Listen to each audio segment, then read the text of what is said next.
ചോദിക്കണം എന്ന് വിചാരിച്ചിരിക്കുന്നു. എനിക്കൊരു മെയ്ഡുണ്ട്, അവർക്ക് ആസ്തമയുള്ളതാണ്. ഷീസ് ഓൺ ട്രീറ്റ്മെന്റ്, മെഡിക്കേഷൻസിലാണ്. പക്ഷെ എല്ലാ വർഷവും ഈ ഒരു കാലവർഷം, ഈ ഒരു മഴക്കാലം വരുന്നൊരു ഘട്ടം വരുമ്പോൾ ഇടയ്ക്കിടയ്ക്ക് ലീവ് ബുദ്ധിമുട്ടായിട്ട് തന്നെയാണ് അവർക്ക് ശ്വാസത്തിന് എടുക്കാനുള്ള. മഴക്കാലത്ത് സാധാരണയേക്കാളും കൂടുതൽ ആസ്മ എക്സാസർബേഷൻസ് ഉണ്ടാവും. അതെന്താ ഈ ഒരു കാലഘട്ടത്തിൽ? ഒരുപാട് കാരണങ്ങളില്ലേ. ഒന്ന്, നമുക്ക് അന്തരീക്ഷത്തിലെ മുഴുവൻ ഈർപ്പല്ലേ, പിന്നെ കുറെ വെള്ളക്കെട്ടുകൾ ഉണ്ടാവും. ഇതൊക്കെ ഇതാകുമ്പോൾ കുറച്ച് തണുത്ത ശ്വാസമല്ലേ നമ്മൾ കഴിക്കുക. ഈ തണുത്ത ശ്വാസം കഴിക്കുമ്പോൾ അത് തന്നെ ആസ്മ കൂട്ടാം. പിന്നെ അതിന് പുറമെ നമുക്ക് നല്ല ഈ കുറെ ചെതൽ വർഗത്തിൽപ്പെട്ട മൈറ്റുകള്, കുറെ മോൾഡ്, ഈ പൂപ്പലുകള്, ഇതൊക്കെ നമ്മൾ ഡ്രസ്സിലും ബെഡ്ഷീറ്റിലും പില്ലോ കവറിലും എന്ന് വേണ്ട ചുമരിലും എല്ലാം ഉണ്ടാവും. അപ്പൊ ഇതൊക്കെയല്ലേ നമ്മൾ ശ്വാസം കഴിക്കുന്നത്. അപ്പൊ അത് ആസ്മയുള്ള ഒരാൾക്ക് നന്നായിട്ട് പ്രസിപ്പിറ്റേറ്റ് ചെയ്യും.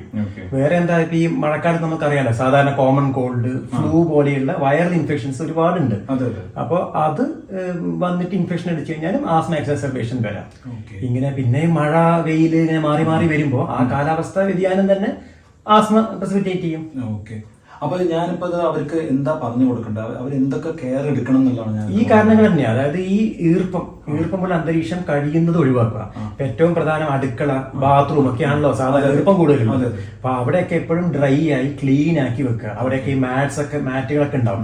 അപ്പൊ അതെല്ലാം നന്നായി കഴുകി ഉണക്കി വെക്കുക.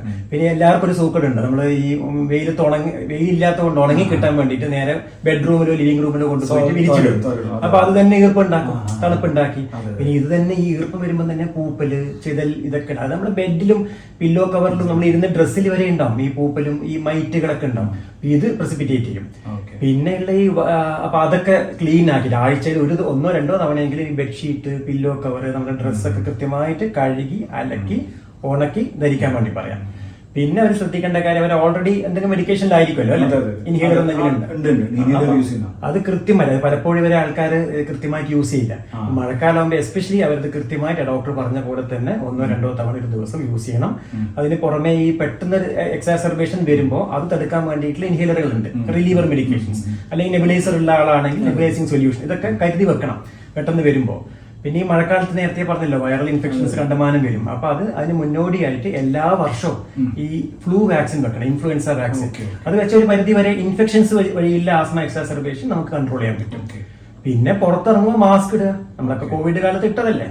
അപ്പൊ ഇപ്പൊ ഈ പുറത്തിറങ്ങുമ്പോൾ ഈ പൂപ്പൊടി, പൂപ്പല്, പുകയൊന്നും അടിക്കാതിരിക്കാൻ വേണ്ടിയിട്ടുള്ള മാസ്ക് വിട്ടിട്ട് പുറത്തിറങ്ങിയാൽ സംഗതി ഓക്കെ. അവരൊരു മിഡിൽ ഏജ് ആയിട്ടുള്ള ഒരു വുമൺ ആണ്. ഫ്ലൂ വാക്സിനേഷൻ ആർക്കും പറ്റാം. പിന്നെ ഫ്ലൂ വാക്സിൻ എല്ലാവരും എടുക്കണം. ഇപ്പൊ 65 വയസ്സിന് ശേഷം എല്ലാവരും നിർബന്ധമായിട്ടും ഫ്ലൂ പിന്നെ ന്യൂമോകോക്കൽ വാക്സിൻ വെക്കണം എന്നാണ്. ആസ്മ പേഷ്യൻസ് എന്തായാലും ഇൻഫ്ലുവൻസ വാക്സിൻ നിർബന്ധമായിട്ട് വെക്കണം. അതൊരു പരിധി വരെ കുറക്കാൻ പറ്റും. പിന്നെ കൃത്യമായി ഇൻഹേലറുകൾ, കൺട്രോളർ മെഡിക്കേഷൻസ് ഉണ്ടെങ്കിൽ അത്, റിലീവർ മെഡിക്കേഷൻസ് ആവശ്യത്തിന് അനുസരിച്ച് ചെയ്യാം. പേഴ്സണൽ ഹൈജീൻ, ചുറ്റുവട്ടം നല്ല ക്ലീൻ ആക്കിയിരിക്കുക, പിന്നെ വാക്സിൻ വെക്കുക, ഇതൊക്കെ തന്നെ. പിന്നെ സാധാരണ മറ്റു അസുഖങ്ങളുടെ പോലെ നമ്മളെ സന്തുലിതാഹാരം കഴിക്കുക, നല്ല വ്യായാമം, ധാരാളം, ഇതൊക്കെ തന്നെ മതി. സമാധാനം. ഇതിപ്പോ ഭയങ്കര ബുദ്ധിമുട്ടായി തീരുന്നു അവർ വരാൻ പറ്റാതെ ആവുമ്പോഴേ. താങ്ക് യു കേട്ടോ, നിങ്ങൾ ഇതിന്റെ എക്സ്പെർട്ട് ആയതുകൊണ്ട്. എന്റെ താങ്ക്സ്. Thank you.